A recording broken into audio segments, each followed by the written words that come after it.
Hi everybody, it's Hannah here with a shortish video about how to approach assessment and exams this term. I know that you'll have received quite a bit of info from your lecturers, course leaders, the exams team and student support over the last few weeks about assessments, and I thought it might be useful to kind of consolidate it all, put it in one place. It's totally normal to feel a bit overwhelmed at this time of year, but with the right information, know where to go to, the right people to talk to, and a few strategies for looking after yourself, it is totally doable. Remember that 95% of students pass first time, so it really is always worth giving it a go if you can. So in this video, we're going to go through assessment support sessions, what they are. They're starting this week, so be useful to know what they're for. Other useful tutorials that you might have accessed before. How to hand in your work and where to find submission guides. Plagiarism, how to avoid it. Extensions, mitigation, i.e. MEC and reasonable adjustments. Useful resources for reading, research, revision, tips for getting useful feedback from your lecturers, and how to deal with exams-related stress. So firstly, assessment support sessions. You might have noticed that these are cropping up on your timetable, or you might have had notifications from your lecturers. What we've done is add a little extra kind of assessment check-in before your hand-in, because there is now a gap between your lessons finishing and your work being handed in due to the delay of the deadlines.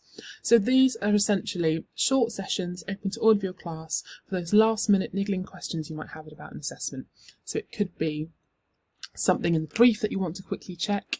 It could be something to do with how to upload the work or present the work. What these are not for is if you're really stuck and haven't got started yet, or if you've got huge questions and you need some substantial time with your lecturer. If you find yourself in that position, that's fine. Just make sure that you book a one-to-one tutorial with your lecturer if you can. If they're booked up you're not sure who to go to, book in with your course leader and they'll be able to help you or direct you to help. I thought it'd be useful to just highlight that you can now have tutorials with Kelly and our exams team. They're really helpful with anything relating to your submissions and now has tutorials on Wednesday, so the day before submission day. So if you need a little help with getting your file in the right format, for example, Kelly can help you there.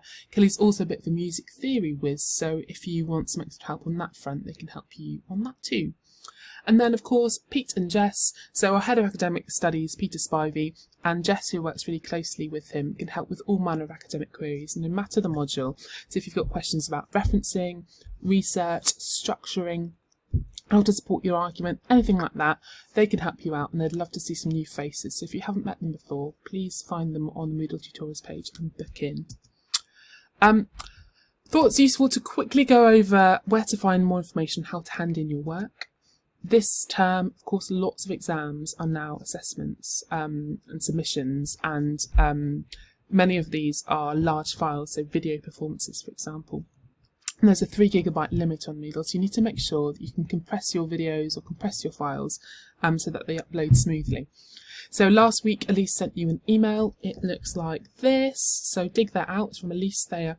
And in there are some PDF guides and links to guides on how to submit work and compress your work. Here's an example of one. So that's actually got a link to a really useful video that Greg made on how to compress videos. So yeah, check that out. I would totally recommend that you try and upload your work well before the deadline. So the deadline's always 4 PM. Don't leave it till 10 to try and upload a large file and compress it, because you will run into trouble. The earlier you do it in the day, the safer it will be. And you can also contact, it's in this email, the exams facilities team.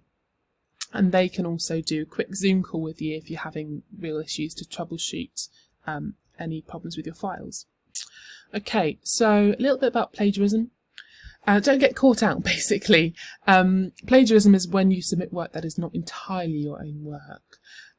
So we need to ensure that you have referenced any external sources following correct academic conventions, and that it doesn't look like you're trying to pass off someone else's work as your own. Often it's an innocent mistake and it's the result of incorrect referencing, but we use a system called Turnitin that picks all that up, so it's very easy to detect. It's really important that you're careful. So Of course, we want you to include other people's work in your work. It just needs to be properly referenced. So make sure that you are using the BIM Harvard Referencing Guide. You can find this on Moodle under Resources, Books and Journals, and then it's this one here, this little referencing robot. It's really useful, got loads of examples and how-tos in there. There's also information on how to avoid plagiarism and just other really useful tips on study skills and essay writing and things like that. So I'd definitely check it out if I were you. Okay, so a little on extensions. I've heard a few questions about this over the past couple of weeks. If you normally receive an extension due to reasonable adjustments, that still applies. So that is on top of your delayed deadlines. If you are really struggling due to circumstances out of your control, if you've been really hard hit by the situation at the moment, contact student support about applying for mitigating circumstances. Don't just stick your head in the sand and ignore your deadlines. It's really important that you go through the correct process. You do need to provide some evidence, but we have relaxed this a bit in light of the situation. And if you really can't provide evidence, if you're really stuck, speak to student support and they can help you draft a statement which explains why that's not possible. If your application is approved, you can expect to be granted either a short extension or, more rarely, a delayed assessment. So if your circumstances are likely to continue, you can sometimes delay your assessment till August. So you can find full details on this on the Student Services page on Moodle, and we try to let you know really quickly within 1 week of making your application. But yeah, really recommend that you speak to someone in student support to make sure your application is robust and has all the information that we need. So a little bit of a recap on resources. Of course, Moodle is a central place to find anything relating to your assessment. Your module pages include assessment briefs, which have criteria and the learning outcomes, which you should always be referencing when you're completing your assessments. You can use team sites to ask questions from your classmates and your lecturer. And then please do use the e-library. So the e-library, again, you can find it on Moodle, so it's in this resources section here. Has loads of free books and resources you can use for your work, and there's a whole host of open access journals as well. So this is not even the full list there, look at all those. So yeah, please do check those out.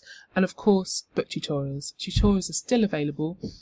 You can book with anyone on the roster, so please do make the most of that resource over the next few weeks. So I quite often hear that students say that lecturers won't pre-mark their work or don't have enough time to read full drafts. And often that's because when you're sending off drafts and essays to lecturers, you're not really providing enough information to help them direct their focus. So if you just send off a full 4,000 word essay, it's very unlikely that you're going to get the detailed feedback that you're after. So we need you to help us, basically. So before you send that off, use the assignment brief and do a little bit of self-reflection. Ask for help on specific bits that you're struggling with rather than the whole thing. Highlight and annotate those sections. If it's a video, kind of example assessment that you're trying out, provide timestamps. And summarise where you think you are. And just put in a few short bullet pointed questions, like, for example, are my references correct, or have I structured this paragraph properly? Is my argument balanced? That will really help your lecturer, and you'll be much more likely to get a swift response. Ideally, also book a tutorial to go through this with them. There's nothing better than having a conversation.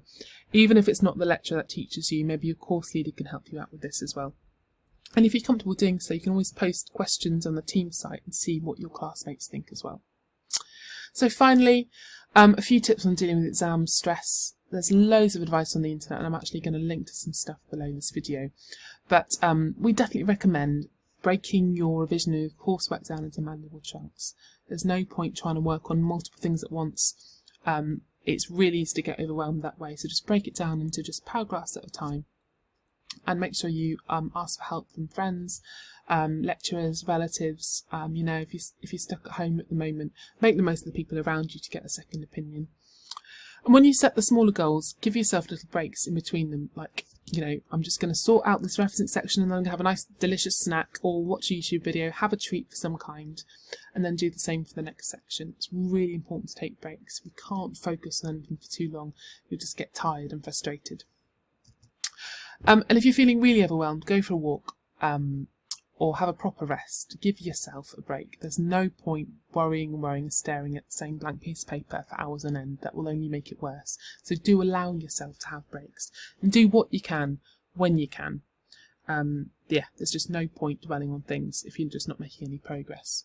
So there's some really useful resources from Mind. I will link to this, a nice little graphic on 50 ways to take a break. Personally, I'm not doing exams at the moment, but I am working a lot and staring at the computer screen a lot, and going for walks each morning is really helping with my own well-being. So if you're lucky enough to be near a nice park, go and see the ducks, but don't feed them bread because it's not good for them. So that's kind of a summary of everything. I will link to useful resources, and check out that email from Elise, which has all of those admission guides in it. But you can do it. It's going to be over soon, and then you get a bit of a break. Wish you all the best of luck, and please do reach out for us if you've got any questions at all. That's what we're here for. Take care.